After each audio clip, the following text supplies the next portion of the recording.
Hello बच्चों, let's read the question. The question says the partial pressure of oxygen in the alveoli of the lung is. तो यहाँ पे हमें बताना है जो पार्शियल प्रेशर होता है ऑक्सीजन का वो alveoli of the lung किसके इक्वल होता है। तो यहाँ फर्स्ट दिया गया less than that in blood, तो हमें ब्लड के कंपैरिजन में बताना है कि partial pressure of oxygen in the alveoli blood के कंपैरिजन में कितना होता है। सेकंड दिया गया है less than that of the carbon dioxide, third दिया गया है equal to that in the blood and fourth is more than that in the blood.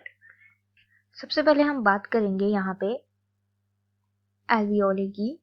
तो ये जो एल्वियोली है ये लंग्स की साइट है, हमें पता है। अब लंग्स में एल्वियोली में गैसियस एक्सचेंज होता है। It is the site of the gaseous exchange in our lungs. तो यहाँ पे जो है गैसेस का एक्सचेंज होता है और यही साइट है लंग्स की जहाँ पे partial pressure of oxygen is always high. तो ये जो पार्शियल प्रेशर होता है ऑक्सीजन का ये हाई होता है, higher than the blood.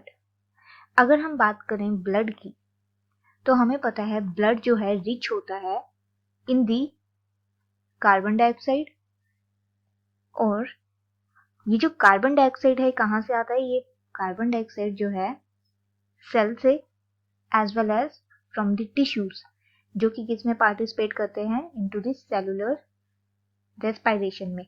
Due to this जो ब्लड में जो कार्बन डाइऑक्साइड का कंटेंट होता है वो ज्यादा होता है, रिच होता है। तो एल्वियोली जो है वो कंटेन करती है higher partial pressure of the oxygen. As it contain higher partial pressure of the oxygen, तो ये अलो करती है ऑक्सीजन को to diffuse easily into the blood to maintain the concentration of the carbon dioxide। तो अगर हम बात करें कि ब्लड में इन दी एल्वियोली पार्शियल प्रेशर कितना होता है ऑक्सीजन का, तो ये होता है हमारा अराउंड 104 mmHg। और अगर हम बात करें कार्बन डाइऑक्साइड का partial pressure in the blood तो ये होता है हमारा 40 mmHg एंड ऑक्सीजन का ये होता है 95 mmHg। तो यहाँ पे हम देख सकते हैं कि एल्वियोली के कंपैरिजन ब्लड के कंपैरिजन एल्वियोली का जो पार्शियल प्रेशर है ऑक्सीजन का वो हायर है। तो हम यहाँ बोल सकते हैं the partial pressure of oxygen in the alveoli of the lung is the more than that in the blood. तो राइट आंसर हो जाएगा हमारा ऑप्शन नंबर डी।